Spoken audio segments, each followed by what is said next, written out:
Romanos, capítulo 5, versículo 1 ao versículo 5. Tendo sido, pois, justificados pela fé, temos paz com Deus, pelo nosso Senhor Jesus Cristo, por meio de quem obtivemos acesso pela fé a esta graça na qual estamos firmes. Assim, nos gloriamos na esperança da glória de Deus.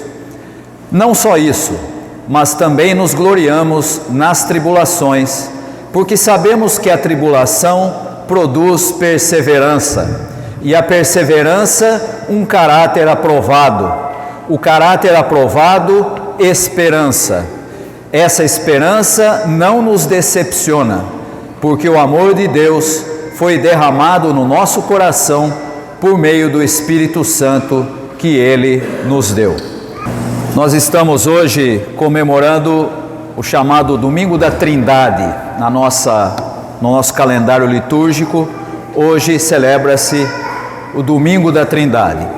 E o texto proposto para a nossa reflexão, do capítulo 5 de Romanos, faz menção da ação de Deus Pai, de Deus Filho e de Deus Espírito Santo. E o texto começa com uma expressão muito interessante, e dependendo da tradução que se usa, nós podemos entender de maneira mais fácil. O primeiro versículo diz assim: tendo sido justificados pela fé, temos paz com Deus, pelo nosso Senhor Jesus Cristo. A paz com Deus Pai, é proporcionada para aqueles que creem por meio de Jesus Cristo. E, portanto, a ação de Deus nesse versículo é a de nos justificar. E essa é uma ideia fundamental desenvolvida por Paulo na carta aos Romanos, a ideia da justificação pela fé. Mas o que significa isso? O que significa ser justificado pela fé? Na realidade, a tradução que normalmente se usa aqui na igreja, que é a nova tradução na linguagem de hoje, pode nos ajudar nesse sentido. Se você pegar a tradução na nova tradução da linguagem de hoje, ela diz: nós fomos aceitos por Deus. E a ideia de justificação é exatamente a ideia de sermos aceitos por Deus com todas as nossas características normais, e o fato dele ter nos aceitado é que traz a possibilidade de termos paz com Ele. E aqui nós temos que explicar um detalhe importante. Eu gosto, estava brincando aqui antes de começar o culto, falando com a Cíntia, falei para ela uma frase de um teólogo alemão chamado Paul Tillich, que diz assim: a coragem de ser é a coragem de sermos aceitos a despeito de sermos inaceitáveis. Para entender o que eu estou querendo dizer, a frase é meio complexa, então eu vou explicar ela de trás para frente. Todos nós, independente de quem sejamos, da nossa capacidade, da nossa obediência ou desobediência, somos diante de Deus inaceitáveis, porque somos pecadores. Portanto, todos nós não podemos ser aceitos por Deus porque somos pecadores. E aí Deus olha para nós e, em vez de nos aceitar como somos, Ele olha para a justiça que há em seu Filho, Jesus Cristo. E aí então Ele passa a nos aceitar, não por causa de quem somos, não por causa da nossa justiça, mas por causa de Jesus. Quando nós reconhecemos que fomos aceitos por Deus, apesar de sermos inaceitáveis, acabou de acontecer na sua vida um evento fundamental que é chamado de conversão. Você não foi alguém especial, ou melhor, ou mais importante. Você simplesmente reconheceu que foi aceito por Deus por causa de Cristo. E quando você é aceito por Deus por causa de Cristo, e você reconhece isso, você acabou de ser aceito por Ele. É isso que significa ser justificado pela fé. a fé é a nossa resposta para essa aceitação que Deus faz sem que nós tenhamos nenhum mérito. Quando isso acontece, então, podemos de novo ler o versículo e entendermos de uma maneira bem mais fácil.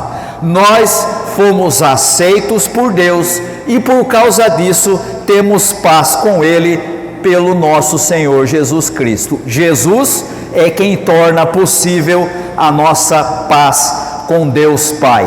Não há outro caminho para ficar em paz com Deus, senão esse que foi proposto pelo próprio Pai, por meio de Jesus Cristo. E o meio de se ter essa paz é a fé. Por isso, toda a carta de Paulo aos Romanos, no fim das contas, é um grande comentário a respeito de um único versículo que aparece lá no livro de Abacuque: o justo viverá pela fé. É isso que ele explica em toda a sua carta aos Romanos. E aí então Paulo continua dizendo no versículo 2 que por meio da fé e por meio de Jesus é que nós obtivemos acesso a esta graça de sermos aceitos por Deus e na qual agora estamos firmes. A vida na graça é aquela que dá tranquilidade ao que crê, foi dada por Jesus. O meio novamente é a fé. Estamos firmes nesta graça por causa dela vir de Jesus, não por causa das nossas ações, não por causa da nossa fidelidade, embora, como eu disse, toda a carta de Paulo aos Romanos é um comentário sobre o versículo de Abacuque que diz: o justo viverá pela fé. Mas a palavra fé lá em Abacuque, que é a palavra emuná, uma palavra hebraica que significa fé que se expressa por meio de fidelidade. E portanto se espera daquele que crê, que foi aceito por Deus, que Deus aceitou apesar de ser inaceitável, essa atitude de fé que se expressa por meio de fidelidade. Ou seja, eu tenho fé, então tá tudo bem, pode fazer o que quiser, até a página 3.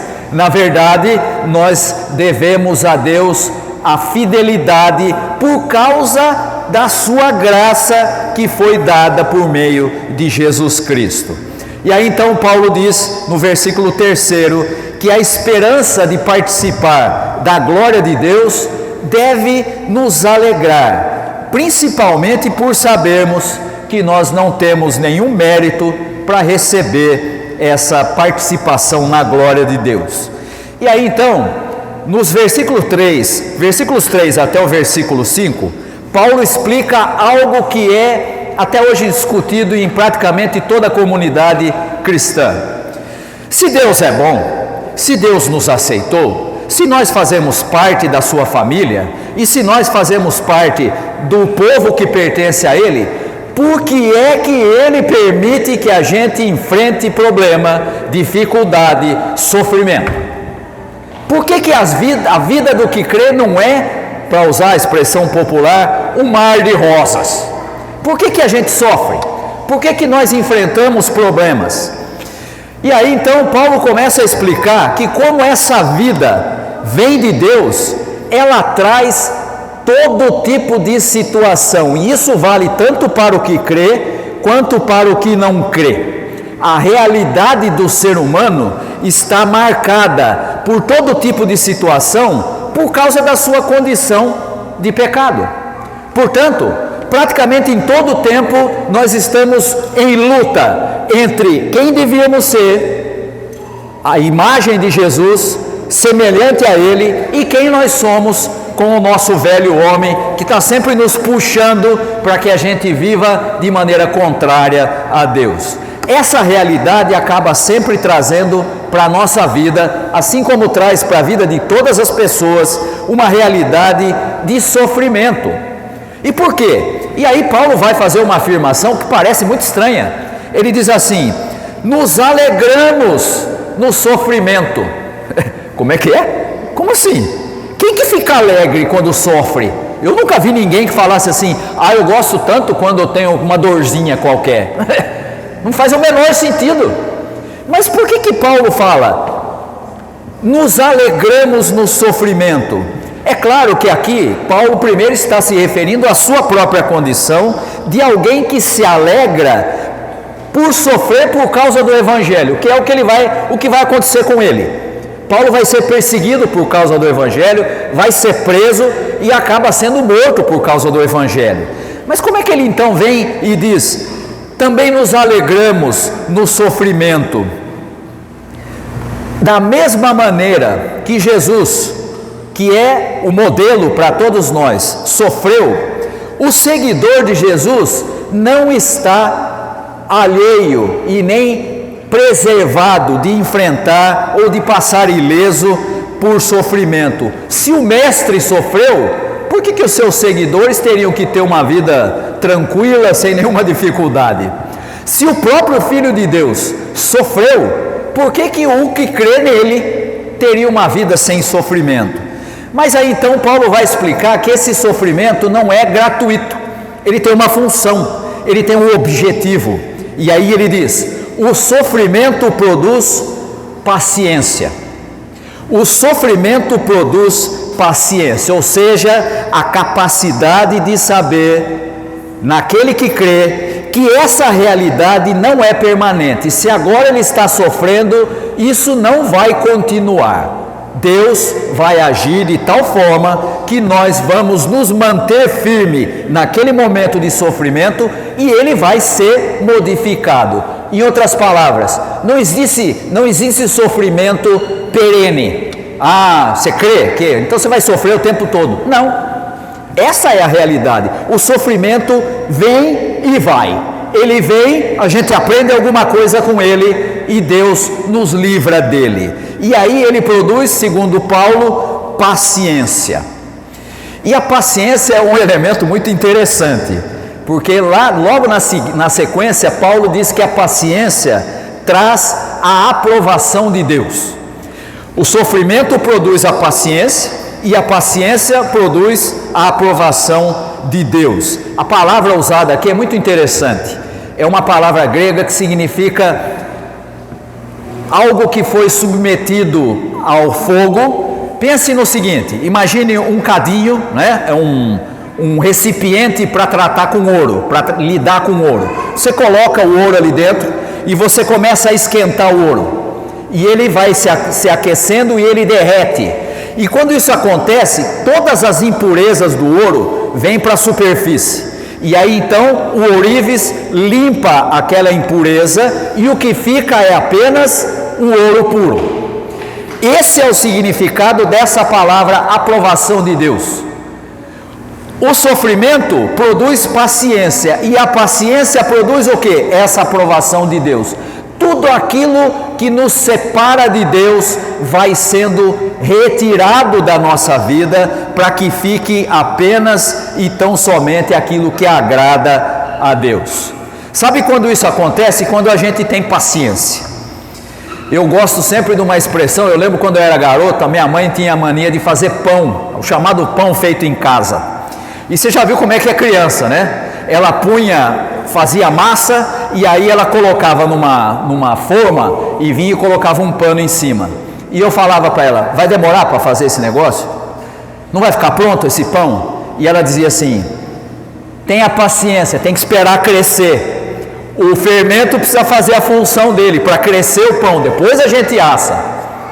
Mas eu queria o pão logo, eu queria que pusesse logo para fazer, porque eu quero comer pão. Sabe de uma coisa? O apressado não faz o pão crescer com a sua pressa. Não adianta você ter pressa, porque o tempo das coisas é o tempo de Deus. E é assim que Paulo nos ensina aqui. A paciência produz a virtude comprovada, a aprovação de Deus, essa situação em que Deus vai depurando aquilo que nos afasta dele. Não adianta ter pressa. Ah, Senhor, estou enfrentando uma dificuldade aqui, um problema, estou sofrendo com isso, e a gente faz novena, faz sequência de oração: tira de mim, e aí ele fala: tá com pressa por quê? Tudo tem o seu tempo, você precisa aprender com isso. E é assim que nós vamos aprendendo com a paciência a sermos depurados pelo próprio Deus. E depois de depurados, o que permanece é a esperança que Deus cumpre a sua palavra. Por isso Paulo vai dizer que a aprovação de Deus traz a esperança. Depois de depurados, é a esperança que permanece, porque Deus continua cumprindo aquilo que Ele disse que faria. É Ele quem garante que nos salvará, mesmo sem que haja nenhum mérito em nós. Lembra o que eu disse lá no começo? Continua sendo alguém que foi aceito, apesar de ser inaceitável. E Deus diz assim: ainda que você não tenha toda a paciência, eu vou tratando de você, para que você seja mais parecido com Jesus, o modelo, menos com você mesmo, que é alguém separado de Deus. E aí então Paulo faz a afirmação importantíssima: a esperança, versículo 5, a esperança não decepciona, mesmo passando por sofrimento, sendo depurado pelas experiências nem sempre tão boas da vida, não ficamos decepcionados com Deus, porque Ele derramou o seu amor no nosso coração. Em outras palavras, e agora temos a presença do Espírito, que o próprio Paulo se refere no texto. Com a presença do Espírito Santo em nós, sabemos do amor de Deus e continuamos firmes, independente da situação. Paulo fala isso de uma outra forma, escrevendo aos Filipenses. Ele diz assim: porque aprendi a estar contente em toda e qualquer situação. Você já viu gente na igreja que nunca está contente com coisa nenhuma? Não importa o que aconteça, está bem a igreja, está tudo funcionando, mas podia ser de outro jeito. Porque antes não sei quando e não sei em que época tinha isso, agora não tem mais. Você já viu? Tem gente que nunca está contente com nada. E Paulo vem e diz assim: aprendi a estar contente em toda e qualquer situação. Quando está bem, quando está ruim, quando está bom, quando está com sofrimento, quando está com libertação, quando está com alegria, quando está passando pelo processo de depuração que vem do próprio Deus. Nós precisamos aprender com o exemplo do apóstolo Paulo, aprendermos a perceber que Deus está constantemente agindo na nossa vida, e mesmo que a gente esteja num momento bom, num momento razoável, ou mesmo num momento ruim, de sofrimento, de conflito, Ele continua cuidando de nós, tratando de nós e fazendo com que a gente se torne mais parecido com Jesus, que é o nosso modelo.